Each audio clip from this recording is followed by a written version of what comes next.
ముందుగా కోటేశ్వర గారి దగ్గరికి వెళ్దాం. కోటేశ్వర గారు నమస్తే అండి. నమస్తే. కోటేశ్వర గారు, ఈ నేపాలు, ఈ టిబెట్ సరిహద్దులు ఒక్కసారిగా ఆకస్మికంగా వచ్చినటువంటి ఈ భారీ వరదలకు కారణం రకరకాలుగా ఒక్కొక్కళ్ళు ఒక్కొక్క కారణం చెప్తున్నారు. అసలు వాస్తవాలు ఏంటి? ఇంత అకస్మాత్తుగా భారీ వరదలు రావడానికి, ఇంత ఘోరంగా చూస్తుండగానే ఊళ్ళకు కొట్టుకుపోవడానికి ప్రధాన కారణం ఏంటి? ఇప్పటి వరకు చైనా ప్రభుత్వం కానీ, టిబెట్లో అదేవిధంగా నేపాల్ ప్రభుత్వం కానీ సహాయక చర్యల మీదనే ప్రత్యేకంగా కేంద్రీకరించాయి. ఈ వరదలు ఇంత ఆకస్మికంగా ఎందుకు వచ్చాయి, ఆ వచ్చిన వరదలు కూడా ఇంత ఉధృతంగా ఎందుకున్నాయి అనేటువంటి దానికి సంబంధించి నిపుణుల నుంచి ఒక నిర్దిష్టమైనటువంటి నిర్ధారణ ఇంకా జరగలేదు. తొలుత ఆ ప్రాంతంలో భూకంపం వచ్చింది, ఆ కారణంగా ఇట్లాంటిది జరిగి ఉండవచ్చని భావించారు. అయితే తర్వాత అమెరికా నిపుణులు అలాంటిది కాదు, వచ్చి మైల్డ్ అంటే ఒక స్వల్పమైనటువంటి భూకంపం తప్ప ఈ విధమైన అది కారణం కాదు అని కూడా చెప్పినట్టుగా మీడియాలో వార్తలు వచ్చాయి. అందువల్ల రీజన్ ఏమిటి అనేటువంటిది ఇంకా నిర్ధారణ కావాల్సి ఉన్నదనేది మనం చెప్పుకోవచ్చు. అంతకు మించి రకరకాల సోషల్ మీడియాలో వచ్చేటువంటి వాటన్నిటిని కూడా మనం పరిగణలోకి తీసుకోవాల్సినటువంటి అవసరం లేదు. నిపుణులు అఫీషియల్ గా ఏమి చెప్పారు ఏమిటి అనేటువంటి దాని మీదనే ప్రధానంగా మనం కేంద్రీకరించాలి.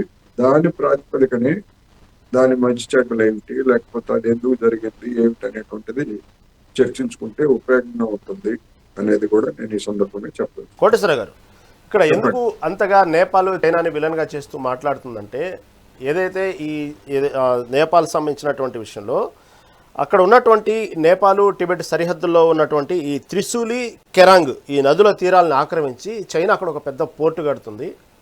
యాక్చువల్గా అక్కడ అదిగాక ఇంటర్నేషనల్ చెక్ పాయింట్స్ కోసం కూడా భారీ బిల్డింగ్లు ఏర్పాటు చేసింది. ఈ హిమాలయ లాంటి సెన్సిటివ్ ఏరియాల్లో ఇంతంత భారీ బిల్డింగ్లు ఏర్పాటు చేసి అసలు టోటల్గా నది యొక్క ప్రవహించే తీరునే డైవర్ట్ చేసి పెట్టడం వల్లనే ఇలాంటి ప్రమాదాలు సంభవించినట్టు దానికి సంబంధించిన ఒక మ్యాప్ కూడా రిలీజ్ చేసింది అక్కడ నేపాల్ మీడియా మొత్తం కూడా.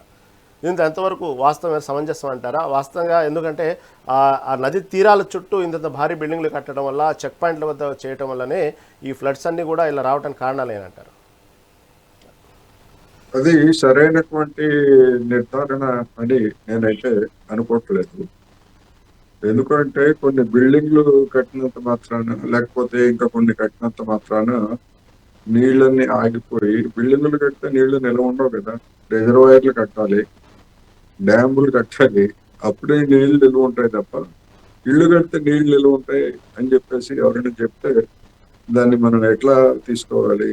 ఇప్పుడు మన కళ్యాణ్ గారు ఇప్పుడే చెప్పారు, ఆ నదులు కేరళలో జరిగిన రూట్ ని మార్చడం వల్ల ఈ విధంగా ఫ్లడ్ అంతా కూడా వైపు అట్లా మార్చడం అనేటువంటిది అది ఇంతవరకు ఎక్కడ జరగలేదండి.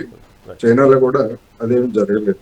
ఒకటి ఇప్పుడు మనం ఈశ్వర గారు ఒక్క నిమిషం అండి. లేదు కోటేశ్వరరావు గారు, సారీ.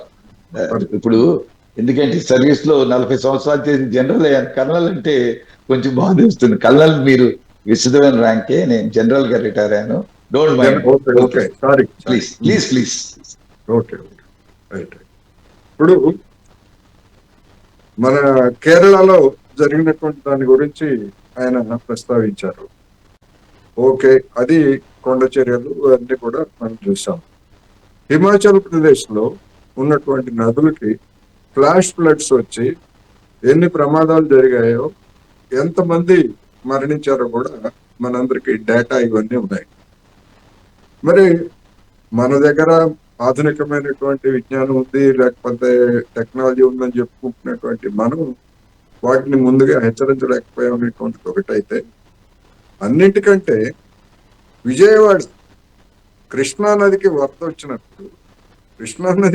వచ్చినప్పుడు విజయవాడ మునిగిపోతుంది అని కూడా చెప్పలేనటువంటి దుస్థితిలో మనం ఉన్నాం. వాస్తవమే కదా. మరి విజయవాడ అంతా మునిగిపోయింది కదా, ఒక ప్రాంతం అంతా కూడా మునిగిపోయింది కదా. అది ప్రభుత్వ నిర్లక్ష్యం దానిలో ఉంది. రెండవది, ఆ తీవ్రతని అంచనా వేయడంలో మన యంత్రాంగం కూడా ఆ విధమైనటువంటి ఫెయిల్యూర్. అందుకని ఇప్పుడు చైనా లేకపోతే చైనా డేటా లేకపోతే చైనా కమ్యూనికేషన్ లేదు, లేకపోతే దాన్ని ఎట్లా అనేటువంటి ఇంకా మనం నిర్ధారించుకోవాలి. నిర్ధారించకుండానే ఎవరి మీద కూడా ఆరోపణలు చేయాల్సినటువంటి అవసరం లేదు. రెండోది, ఈ సందర్భంగా యార్లింగ్ నది మీద నిర్మిస్తున్నటువంటి 60,000 మెగావాట్ల 5 కేంద్రాలు ఒక ప్రాజెక్ట్ కాదు. చాలా మంది ఏంటంటే మీడియాలో చూసి అంత 60,000 మెగావాట్లు ఒక ప్రాజెక్టు నిర్మిస్తున్నారు, ఆ ప్రాజెక్టు కూలిపోతే అనేటువంటి దాంతో కొంతమంది మాట్లాడుతున్నారు. 5 స్టేషన్స్ 5 చోట్ల నిర్మిస్తున్నటువంటివి, 5 డ్యాములు అనుకోండి, హైడ్రో ఎలక్ట్రిక్ డ్యాములు 5. అందువలన అది మెగా ప్రాజెక్టు. మన దేశం కూడా సయాంగ్ అనేటువంటి నది మీద అరుణాచల్ ప్రదేశ్ లో 11,000 మెగావాట్ల ఒక స్టేషన్ ని నిర్మిస్తాం. మనం హిమాచల్ ప్రదేశ్ లేకపోతే ఉత్తరాఖండ్ ఇట్లాంటి చోట్ల నిర్మించినప్పుడు అవి నిర్మాణాలు కొన్ని సందర్భాల్లో ప్రమాదంగా మారుతాయని చెప్పేసి నరసింహారెడ్డి గారు లాంటి వాళ్ళు అప్పుడు కూడా ఆందోళన వ్యక్తం చేశారు. అందుకని ఈ కాన్స్టెన్స్, ఈ ఎన్విరాన్మెంటల్ కాన్స్టెన్స్ ఇవన్నీ కూడా ఎప్పుడు ఉన్నమాట వాస్తవం. అయితే ఇక్కడ మనం గమనించాల్సింది ఏంటంటే 2010లో చైనా ఈ యార్లింగ్, మన దేశంలో అది బ్రహ్మపుత్ర, అదే బంగ్లాదేశ్కి వచ్చేసరికి దాన్ని యమునా నదిగా వాళ్ళు పిలుస్తారు. ఆ ప్రాజెక్టు గురించి 2010లో ప్రపోజల్స్ వచ్చాయి. అప్పటి నుంచి మన దేశం మన కన్సర్న్ అంటే మన ఆందోళనను వ్యక్తం చేస్తా ఉంది తప్ప మీరు ఈ ప్రాజెక్టు కట్టడానికి వీలు లేదు అని నిర్దిష్టమైనటువంటి అభ్యంతరాన్ని ఇంతవరకు చెప్పినట్టు ఎక్కడ మనకైతే సమాచారం లేదు. నేను ఒకసారి వెరిఫై చేసుకున్నాను. ప్రతి సందర్భంలో కన్సర్న్, ఆందోళన, ఇది జరిగితే ఇట్లా జరిగేటువంటి అవకాశం ఉంది, ఇది జరిగితే మాకు అంటే దిగువన ఉన్నటువంటి దేశాలకి అని ఆ విధమైనటువంటి ఆందోళన వ్యక్తం చేశారు. 2020 నుంచి అది కన్స్ట్రక్షన్ కి సంబంధించినటువంటి నిర్ణయం జరిగింది. అప్పటి నుంచి కూడా అదే సమస్య. ఈ సందర్భంగానే అస్సాం ముఖ్యమంత్రిగా ఉన్నటువంటి ఆయన హిమంత బిశ్వ శర్మ గారు ఆయన కొన్ని అభిప్రాయాలను వ్యక్తం చేశారు. ఎగువన బ్రహ్మపుత్రకి ఎగువన చైనా డ్యాములు కట్టుకుంటే మనకేం నష్టమేం లేదు, అది మనకి ఇంకా ప్రయోజనమే. ఎందుకంటే బ్రహ్మపుత్ర నది ద్వారా ప్రతి ఏటా వచ్చేటువంటి వరదలకి కొన్ని వేల మంది ప్రభావితం అవుతున్నారు, ఎంతో నష్టం జరుగుతుంది.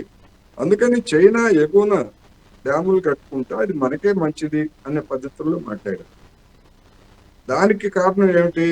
బ్రహ్మపుత్ర నదిలో వచ్చేటువంటి నీరు 60-70% మన దేశంలోనే బ్రహ్మపుత్ర నదికి చేరుతా ఉంది. చైనా నుంచి అంటే టిబెట్ నుంచి కేవలం 25% మాత్రమే వస్తుంది అనేటువంటి లెక్కలు చెప్తున్నాయి. అందుకని ఆ 25% నీటిని కనుక, లేదా అంతకంటే తక్కువ కానీ తక్కువ ఎక్కువ ఉండడానికి వీల్లేదు.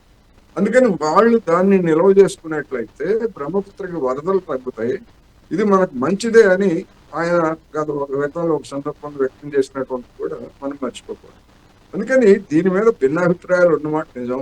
మన దేశానికి కావచ్చు, లేదా బంగ్లాదేశ్ కూడా కన్సర్న్ ఉంది. ఎందుకని పైన చైనా, ఆ తర్వాత దిగువ మధ్యలో ఉన్నటువంటి భారత్ ప్రాజెక్టులు ఇవన్నీ కనుక కట్టుకుంటూ పోతే దిగువన ఉన్నటువంటి మేము ఎండిపోతాము అనేటువంటి అభిప్రాయాన్ని బంగ్లాదేశ్ కూడా వ్యక్తం చేస్తా ఉంది ఇప్పటికీ.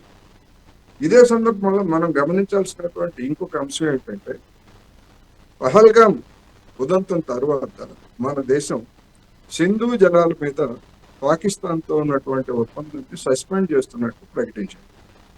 సస్పెండ్ చేస్తున్నట్టు ప్రకటించడంతో పాటు మేము మొత్తం నదీ జలాలను దిగువకి వదలకుండా ఆపేస్తామని కూడా ప్రకటించారు. సమాచారం కూడా ఇవ్వలేదు. ఒక దశలో వరదలు వచ్చాయి. ఇప్పుడు ఏదైతే పాక్ ఆక్రమిత కాశ్మీర్ ప్రాంతంగా ఉందో మనది అని మనం చెప్పుకుంటున్నాము. ఆకస్మికంగా మనం సమాచారం కూడా చెప్పకుండా నీళ్లు విడుదల చేసినటువంటి కారణంగా ఆ పీఓకేలో వరదలకి జనం ఎవరు చనిపోలేదు కనుక మన మీద పెద్ద బ్లేమ్ రాలేదు, కానీ అనేకమైనటువంటి ఇబ్బందులు పడ్డారు.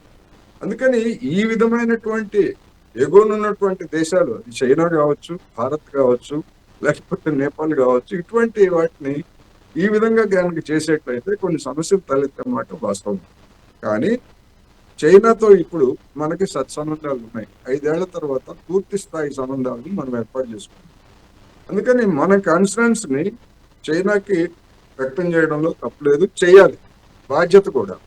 ఎందుకని జనంతో కూడినటువంటిది లేదా మన భద్రతకి సంబంధించినటువంటి అంశం కనుక ఒక నిర్దిష్టంగా వివిధ దేశాల్లో, ప్రపంచంలో వివిధ దేశాల్లో ఇట్లాంటి హైడ్రో ప్రాజెక్టులు లేదా వాటితో తలెత్తినటువంటి సమస్యలు, వీటన్నిటిని మనం ముందు ఎక్విప్ అయ్యి సమాచారాన్ని సేకరించి మన కన్సర్న్ ని ఎగువనున్నటువంటి చైనాకి తెలియజేయడం తప్పనిసరిగా చేయాలి.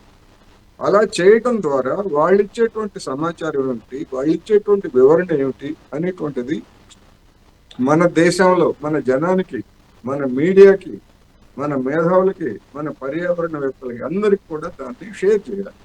లేకపోయేట్లయితే ఏమవుతుంది, కొన్ని అభిప్రాయాలు ఏకపక్షంగా ఉంటున్నాయి. కొన్ని ఆ ఏకపక్షంగా ఉన్నటువంటి దాన్ని నమ్మేటువంటి జనం కూడా ఉన్నారు. ఉదాహరణకు అరుణాచల్ ప్రదేశ్ లో మన ప్రాంతాలను ఆక్రమించి చైనా వాళ్ళు గ్రామాలు కడుతున్నారని చెప్పేసి ఎవడో అమెరికా వాడు ఇచ్చినటువంటి మ్యాప్లు లేకపోతే వాడు ఇచ్చినటువంటి సమాచారాన్ని తీసుకొని మన వాళ్ళు మన మీడియాలో పుంకాను పుంగాలుగా చైనాకు వ్యతిరేకంగా కథలు రాశారు. కానీ తర్వాత అది వాస్తవం కాదు. ఎప్పుడో అంతకు ముందు కట్టినటువంటి గ్రామాలు, పాతబడినటువంటి ఇళ్లని వాళ్ళు పునరుద్ధరించారు తప్ప కొత్తగా మన ప్రాంతాన్ని ఆక్రమించలేదు అనేటువంటి వివరణ మన మిలిటరీ అధికారుల నుంచి వచ్చింది. అందుకని సమాచారం కానీ అభిప్రాయాలు కానీ ఏకపక్షంగా ఉండకూడదు.